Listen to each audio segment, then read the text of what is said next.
For the best part of a decade now, there's been a trend that's emerged from Scotland.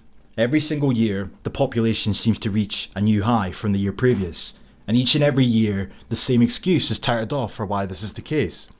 That being, of course, net migration. As it says here, net migration was largely behind the rise, despite the number of people moving from overseas dropping after the Brexit vote. This was 2018, and a similar story emerged in 2019. Presumably so, there'll be one for this year at some point. Scotland's population rises for 9th year in a row to a record high. And again, the increase was driven by migration, which was responsible for an increase of 20,000 plus in the country's population.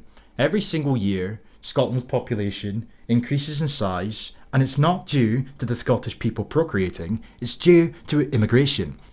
And when they talk about the numbers of immigrants to the country declining and blaming Brexit, it's rather misleading because all they're really referring to in that regard is EU immigration. They're not talking about the immigration from further afield, which is responsible for making Scotland more ethnically diverse, as if that's something to be really proud of. That's really progressive.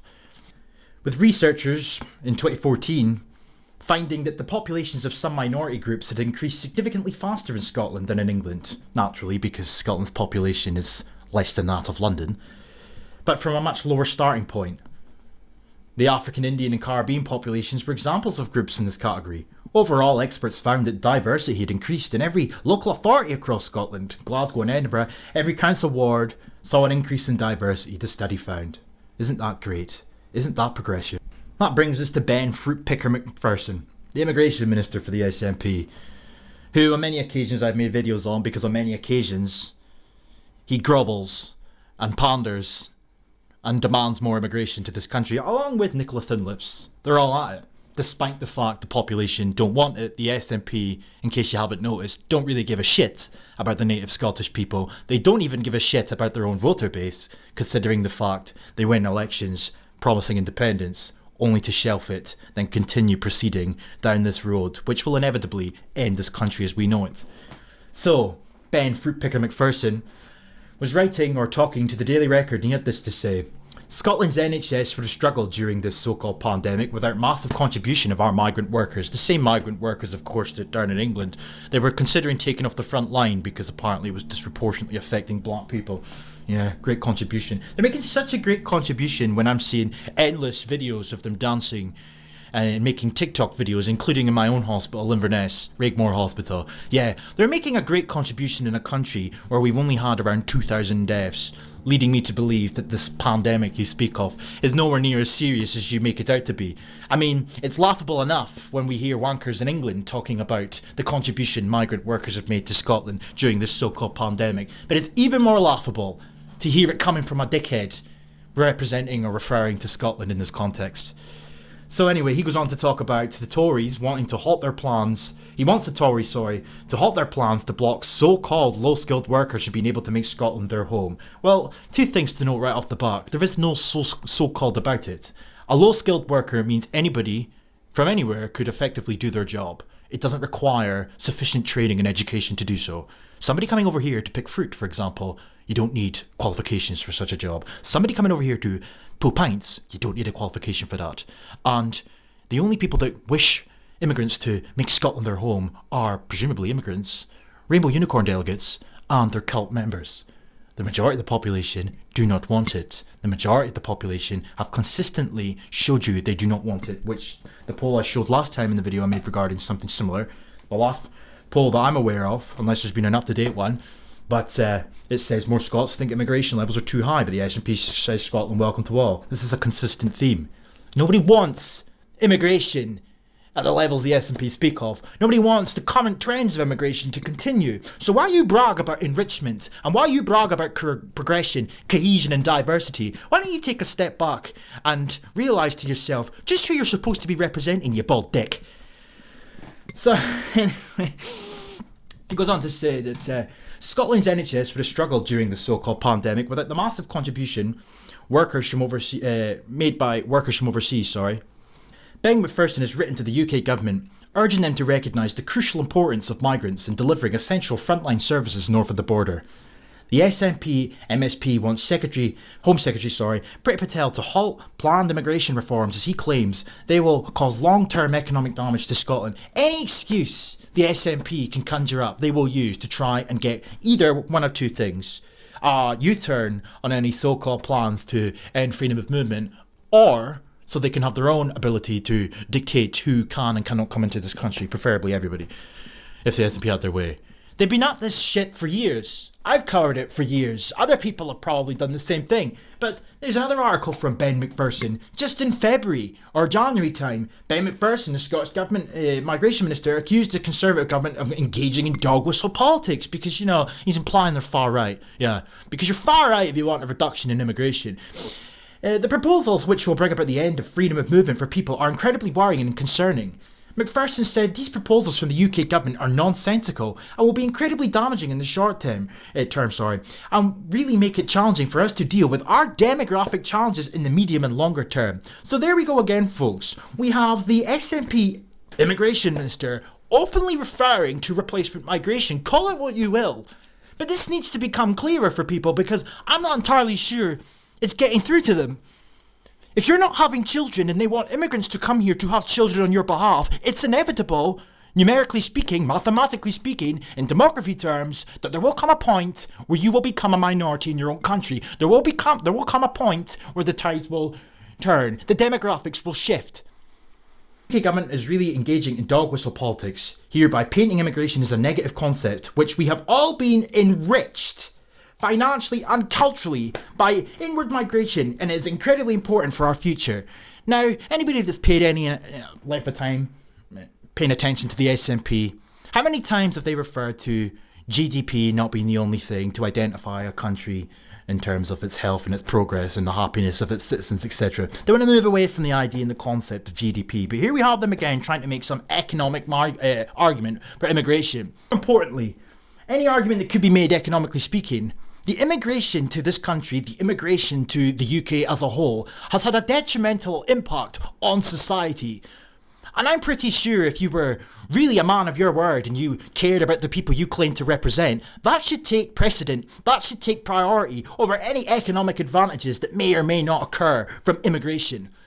The well-being of your people should be all that is on the priority for somebody that's supposed to represent the Scottish people as a Scottish so-called nationalist. And the fact that it's not tells you all you need to know. The contribution of people who have made Scotland their home has for some time been really important to our communities and our economies. These same communities in Glasgow and Edinburgh, for example, where ghettoisation is effectively occurring. You've got ethnic enclaves of Pakistanis and Africans, even Romanians. Really cohesive stuff going on down there. But the COVID-19 non-existent crisis, because the borders were open, has emphasised that in a stark way. The NHS people, in the NHS, people who have made Scotland their home have made a massive contribution, as they do in the care sector. Whether it's nurses on the front line, it's not a war. Sorry. Or cleaners, fruit pickers and cleaners. And where am I getting this fruit picking? Insult from? Well, let's play a video quickly of Ben McPherson a couple of months ago. Scotland's interests if we cut the number of low-skilled migrants entering Britain? Well, first of all, I would dispute that term, low-skilled. It's a distinction that the UK government make, but actually disrespectfully disregards the huge contribution that people make in many sectors of our economy, whether it's bringing our fruit in from the fields or helping to grow our food across Scotland, whether it's taking care of people in the social care sector, whether it's working in our thriving tourism and hospitality sectors, or working in building sites across Scotland, or driving lorries and taking goods to markets and shops across the country. So people who work in these sectors and others that I've mentioned make a huge contribution, and the fact that this policy statement from the UK government is closing the door on people being able to come to work in these sectors that require more people now to sustain their current growth and performance, let alone continue to prosper in the years ahead. We need people to sustain the workforce now, but also to make sure that Scotland performs at its best. But also inward migration as a concept in itself is enriching, in that it brings creativity, it brings innovation, and it also develops us as the outward-looking, welcoming country that we want to be. So, fucking tosser. Anyway, whether it's particularly the case in the care sector, migrants were fulfilling vacancies before the non-existent crisis and have played a huge role during it. In order to offer the social care provision that we want to see in our society, migrants will continue to play a key role in that. The UK government's controversial immigration bill was voted through the House of Commons last week, despite claims that it will alienate many key workers who have risked their lives during the so-called pandemic. Labour's accused Tory ministers of hypocrisy for closing the door on low-skilled immigration while cheering NHS workers. And the same is true for the SNP, but they seem to get a free pass, as per usual, in this country and the wider world for that matter. The SNP themselves, during the independence referendum, spoke about a points-based system if in the event independence was won in the referendum. That seems to be swept under the rug, so Baldy McPherson can talk about enrichment and diversity and progression from fucking fruit pickers. McPherson added, "I don't use the phrase low-skilled as it's inaccurate and demeaning. What else do you call somebody driving a lorry?" The new immigration system envisioned by the UK government is identical to our one from 2014. It's deeply worrying because it will stop us being able to staff our key sectors in the short term and will hamper our economic growth in the medium term. In the longer term, our demographic challenges are stark. We have a declining birth rate, and what have the SNP done to rectify these issues? I feel like I'm repeating myself at this point, but the laugh of the matter is I have to do that because these people consistently repeat themselves. He is saying that incentivising native births would work. But the fact of the matter is they haven't tried any of these things. That's the fundamental point that I've been trying to make. They haven't tried. They haven't even pretended that they've tried. They have done nothing at all apart from demand immigration at every possible opportunity and then talk about enrichment and diversity and how it's a good thing. The crisis has shown migrants make a huge contribution not just to the economy but to the enrichment of our society. How has a so-called pandemic in any way showcased the huge contribution migration makes in terms of enriching our society? Fucking people, man. There are some people, including some politicians, who do not appreciate the contribution of migrants, or have not, sorry. But I think the public generally do. I think what this has shown is that sometimes the UK government's perception of people's views of migration is not entwined with reality. But the perception of migrants as offering a positive contribution is only going to be enhanced by this crisis. No. The perception of migration offering a positive contribution is something you're going to consistently hammer home until the cows come home, so to speak. The reality of the matter is nothing has changed. If anything, there's an argument to be made that the borders should be closed. If not temporarily, indefinitely.